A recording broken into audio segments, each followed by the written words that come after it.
I'm Daisy. And I'm Terry. And this is the Monday Mindset Podcast, where we share things of interest to us and hopefully to you. So let's get started with episode number 116. And this week, it's Daisy's turn to share something with us. Daisy, what do you have for us? Well, Terry, I am back with a podcast that I haven't listened to for an awfully long time, but I used to share episodes from a lot. Rangan Chatterjee's Feel Better, Live More podcast. And I tell you what I'm going to do. I'm going to come up with a phrase and see if you can guess who the guest is. This guest likes to play a game. And the game is called, and this is really the sort of biggest nugget that I've taken from this episode, although there is a little bit of a build up to it. So spoiler, this is where we're going to end up. But the game she plays, little bit of a clue there, is no bullshit. What would it take? Do you know who that is? Mel Robbins? No, that's a very good guess though. It is, in fact, somebody you recommended. It's not from her podcast, obviously. It's from Feel Better, Live More. But it is, in fact, Lisa Bilyeu. And this episode is called How to Overcome Fear and Achieve Your Dreams with Lisa Bilyeu. And as is often the case on YouTube, it has a different title, which is You Need to Hear This, shouting because it's in capital letters. When life isn't going your way, watch this.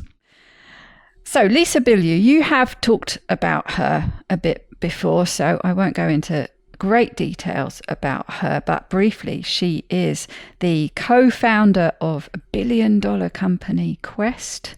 She also has the Woman of Impact podcast, and more recently has written a book called Radical Confidence, which I think is what she's doing a bit of a tour of podcasts to talk about. And this was one of Rangan's long forms, not hugely long, but it went well over an hour. There's all sorts of interesting stuff in it. Do go and listen. But I mostly just this is what I really took away from it. It's something, you know, when you just happen upon something, that is something that you need to hear at the right time. I know you're really big on this. It was one of those things, and it was this nugget that came from it that particularly resonated with me, and also I felt followed on very much from a Keto Woman Mindset Matters episodes that we actually recorded months ago, but I've only just edited. Anyway, I'm getting sidetracked. Rangan starts this episode by posing the question to Lisa, for people struggling, feeling a bit lost, not pursuing their dreams, what advice would she give? She poses the question, what is the story you're telling yourself of why you're not pursuing these dreams? And she says that she likes to ask herself questions to get to the answers that she needs. And one such question would be, what is the belief you have that you're not going after your dream? She says most of us tend to say things like, and this is when it started to, yes, that's me. I'll do this when ... I'm more confident. I've got more money. I lose the weight I want to lose. I've learned all the skills I feel I need to learn. But she says, what if that when never came? Would you still live your days like you do now? Instead of having to achieve things in order to become more confident, she maintains that it's by doing new things that you build the confidence. So we're getting into reframing and looking at things from a slightly different perspective. And she goes on to tell her own story about making the change from her role that she decided to take on, very much decided to take on, actually using the question where we started with, but she was making a change from being supportive wife to her husband, Tom, so that he could really focus on his career, to business entrepreneur and author, podcaster.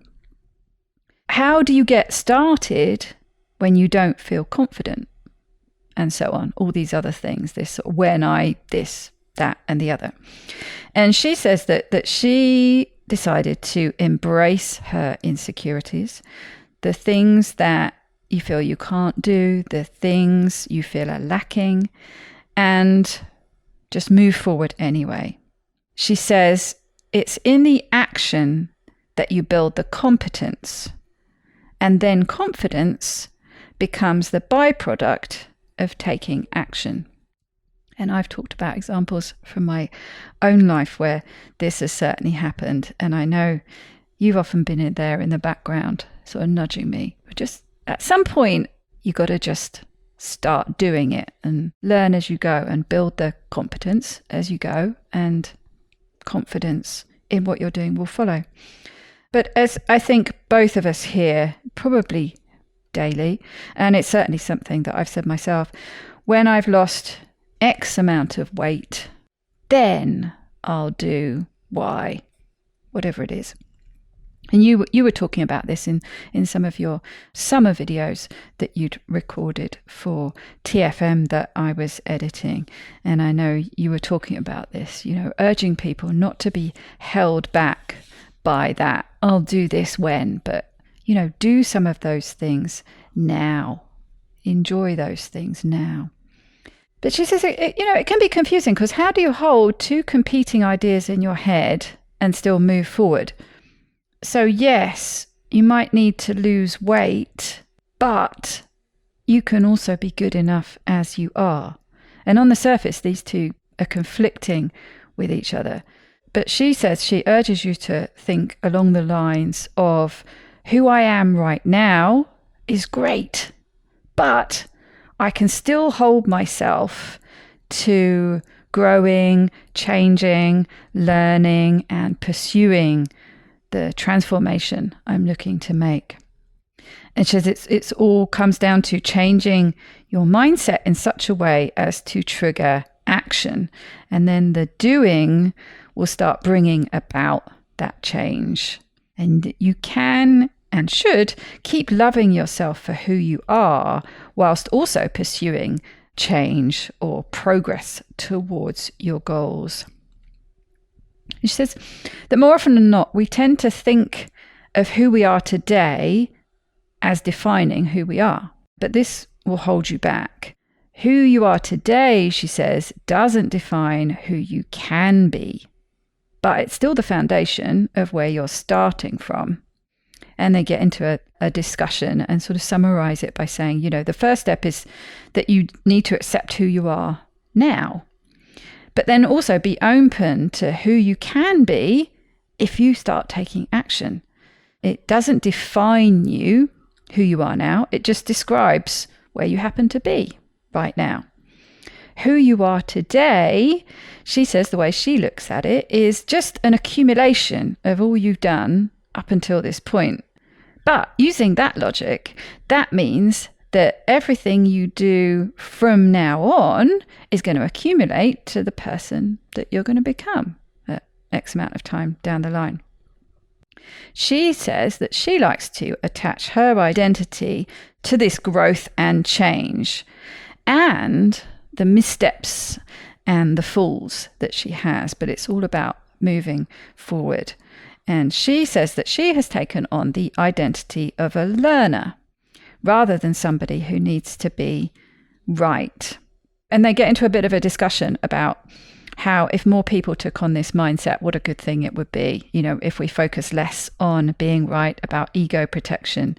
And she said that the problem with that kind of latter mindset is that you tend towards much more a fear of failure, and you get held up and held back by your fear of failure about what's going to happen when you step into the unknown. She says sticking to what you know is often the easiest thing to do, but she says it's like wearing velvet handcuffs.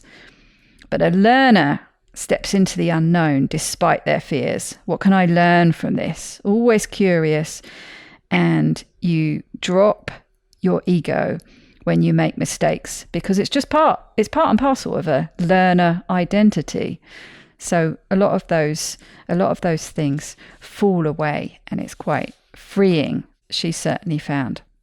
And then they talk about the mindset that leads into this game that they like to play. The mindset and strategy that Tom learned from a team of entrepreneurs that he wanted to start working with. And their advice to him was to see himself in whatever role he wanted. I think he wanted to be a partner in this business and to start acting that way. And this is where they started to play the game. No bullshit, what would it take? Basically, what this means is, what this game is, that when you say you want a dream, you then sit down and assess what is it actually going to take to get there? What are the steps? We so often talk about we have a dream and we're going to embark on how to get there, and we end up not getting there and saying things like, I just can't do this. I just can't seem to manage it. I can't stick to my diet. I can't stick to the fasting program I'd decided to embark on. Whatever it is. Are your actions aligned with what you say you want? Clearly, they're most likely not. But we tend to beat ourselves up all the time because we just feel like we're failing. So coming back to this game, no bullshit. What would it take? What are the action steps you will need to take to get to where you want to go? But then the next question is, when you've figured that out, be very, and they talk about later on, and they give loads of examples. And she talks about how she ended up being the homemaker, being the ultimate housewife, looking after everything that was needed in running the home so that Tom could completely focus on career and making the level of money that they wanted to make. But they'd had this conversation. What would it take? But the next question, when you figured out what the steps, when they talk about it, they do it without judgment. So there's no, especially if you're having this discussion with a partner or with somebody else, and I guess with yourself as well. But when you figure out the steps, there's no judgment to that. So, you imagine the conversation they were having. What would it take? It would take me to completely focus on the career. But to do that, I can't be involved with taking my share of the household chores and all the rest of it. I need that all off the table so I can completely focus all my energy on this. No judgment there. You can almost sort of feel your hackles rising. What, you're expecting me to do that? Well, no, because the next question is, you figure out what are the steps I need to take to get there? Are you willing to do it? You don't have to say yes. Crucial, critical part of this. And one brief example that they gave was when he was, wanting to be a partner with this company.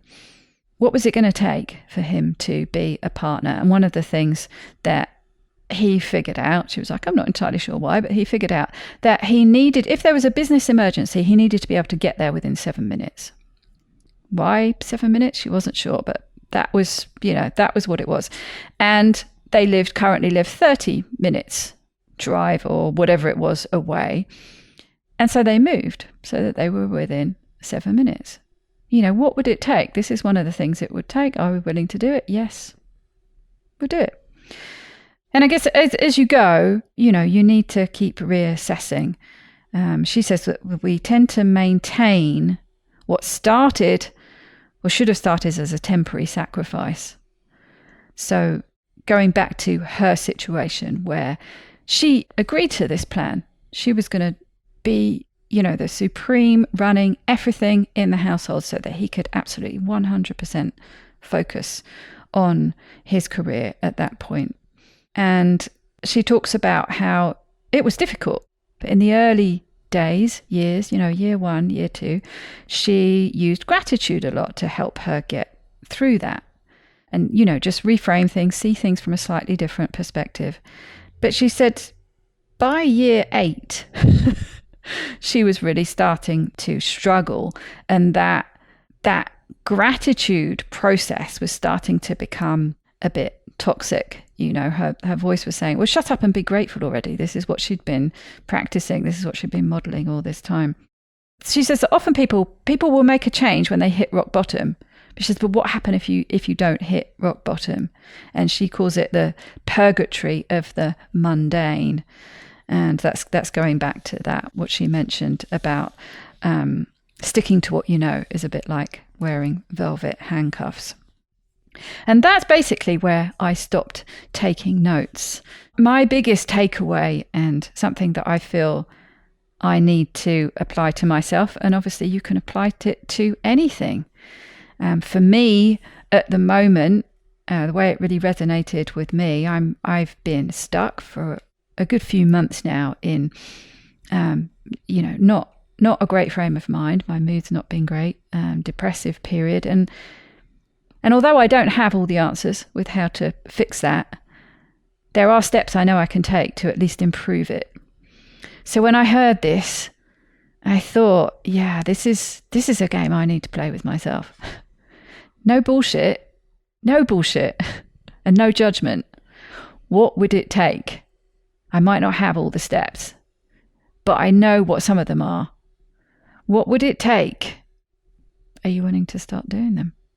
Yeah, I think that is the piece that is so challenging for most of us, is once you know what the steps are or what getting there will look like, having to evaluate or really honestly check in about, are you willing to do that? And I don't remember if I've shared this example with you, Daisy, but I share it a lot in our community, and I've shared it a lot as a therapist. It came from something years ago that I listened to about motivation. And he was talking about things that enhance motivation and things that deteriorate motivation. But he used the example of if people say, I'm going to start exercising more often. And then they're like, well, I really can't because my kids are home after school. So I can't do it after school. And then I have to make dinner. And then the kids, it's bath and everything. So I can't do it in the evening. I can't do it in the morning because I'm way too tired. And I can't do it during lunch because, then I have to eat my lunch. So there are all of these reasons why we can't do the behavior that we say we really want to be doing, that we value. And he said, okay, I take these same people and I say to them, look, if you walk for 30 minutes every day for 30 days, I'm going to give you $1 million. All of a sudden, it doesn't matter whether the kids are home, whether you need to eat lunch, whether your favorite show is on, or whether you're too tired. You'll get out of bed earlier. You'll find someone else who can help with the kids. You'll skip your lunch. You will do whatever it takes, because that $1 million is so, it overrides all of those excuses or reasons because you value it so much. And so what I hear you describe in this game that they play is, she might have said, I don't really want to be the one responsible for everything at the home. That's going to annoy me. But if it means we achieve this, I'm willing to do that. And I think oftentimes some of us, or most of us, many of us, make decisions about things we want and we don't really play this out. Stereotypical example, beginning new year, I'm going to go to the gym and work out. And we don't really ask ourselves, am I actually willing to do what it will take? So I think this game is a good way to look at it, to match our values. What are we saying we actually value about the outcome or the process we want to engage in? And what is it worth to us? What effort are we willing to make for it? Because she did that voluntarily. Exactly. Because the outcome was valuable enough. And if it were not, if we stopped going to the gym on January 14th, part of it is because we didn't do a good matching of how valuable is the outcome to what we're willing to put into it. Yeah, and I think realistic. It's interesting that you bring up that classic example. But I think so many people have done that. sign up to I mean, there are statistics, aren't there, that people sign up for a year's gym membership and by month 3, they've stopped going. And I can remember Kim talking about on one of her podcast episodes about starting, she wanted to start going to the gym and taking weight training seriously. That was, she'd, moved from her main focus being on diet to her main focus being on strength training, really thought it was important to start building muscle. And that was her main focus. But she had that conversation, I guess it's a negotiation. Just saying, so many people, they sign up to a gym and they just start, they jump right in at the deep end. And you quite often, you start full of energy and full of motivation and you just go at it full blast. You go every day or you go 5 days a week or, you're on it. You're going every morning before work, whatever it is. And then it sort of goes from that and it falls off a cliff to sort of all or nothing. And she talked about how, she read some stuff and it's advisable that you go, say, on average, 3 times a week. Maybe 4 is better, 2 is minimum. And she worked out what she knew that she could commit to. 4 was 1 day too many, but she reckoned she could commit to and stick to going 3 days a week. So what would it take? What am I willing to do? And being realistic about it. And then also I think the other point is that having regular reassessment check-ins, it sounds like they should maybe have been having an annual or biannual check-in. She got to year 8 and was like, yeah, no, that's too long. Well, and I think if what you just described, if using their example, maybe by year 4, they could have paid someone to do some of the responsibilities in the home because financially they were in a better place. And then she would have had more freedom to pursue some other things she wanted to do versus, nope, head down, just got to keep doing the same thing because they were in a different position by that point. Yeah, and I think maybe the bigger the sacrifice that you're going to have to make, maybe it's part of the plan that you set up regular time periods that you do come back in and reassess.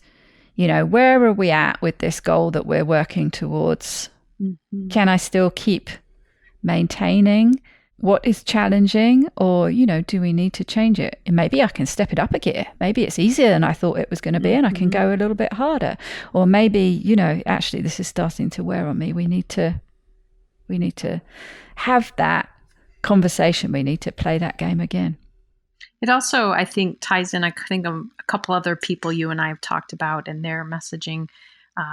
Marissa Peer talks about when you make the decision to do something, even if doing it is kind of challenging, valuing the outcome. So when she was staying up at 2 a.m. writing her first book while everyone else got to be sleeping, she didn't resent it because she was so excited about the impact that was going to be her book when it was finalized and people were reading it. So she didn't resent that time she was staying up. And going back to things I've learned from Kelly McGonigal about stress, that when we have made the decision to do something, we tend to experience less negative stress responses than feeling like it was dumped on us or we had to do it. Oh, totally. And so in this example for Lisa, maybe to be reminding herself, yeah, I don't like doing all of these things, but look what it's allowing us to achieve. Look at this empire we are building, and my doing this is necessary for that. So it feels more empowering, even though maybe this task isn't something I enjoy. What it brings to us is valuable enough that I'm willing to do it. So ties in a lot of kind of concepts that you and I have talked about in previous episodes and ways that I think people can really commit to and match what they value and the effort it will take to achieve the things that they want so that they go into it more realistically. Yeah. Yeah, it was a great episode. I mean, that was just the first third of it or something. She goes on to talk about her health journey and, how she found empowerment and started taking control of that and some of the strategies and thoughts she had about that. So it's definitely worth a listen. Go and check it out if you want to hear more. But yes, this game grabbed me, and it's certainly something that I need to apply to myself. And I felt like some of our listeners might too. Absolutely. I also will put a little word in for Lisa Bilyeu. I listen to her podcast often, and there are times that there's something about her that rubs me a little bit the wrong way. But then when I go back and really look at what she does, their relationship is so cool. The ways that they deal with really their conflict, how open they are. I've listened to them be interviewed together, and you already know I really like him, but listening to how committed they are and how they work through their issues, I really have a ton of respect for them.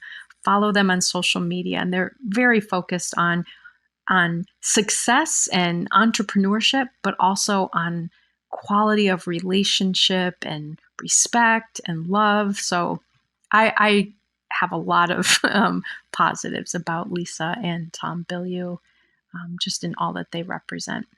And sometimes it can be a bit daunting when you're listening to stuff by people like that, because it just feels like they have achieved so much and do this and do that, and everything seems perfect. But I think you can still take away something from it to apply to your own life. It's not like they're saying, or you shouldn't be saying to yourself that you've got to achieve these sky high goals like they have. You can apply it to the seemingly smallest of things.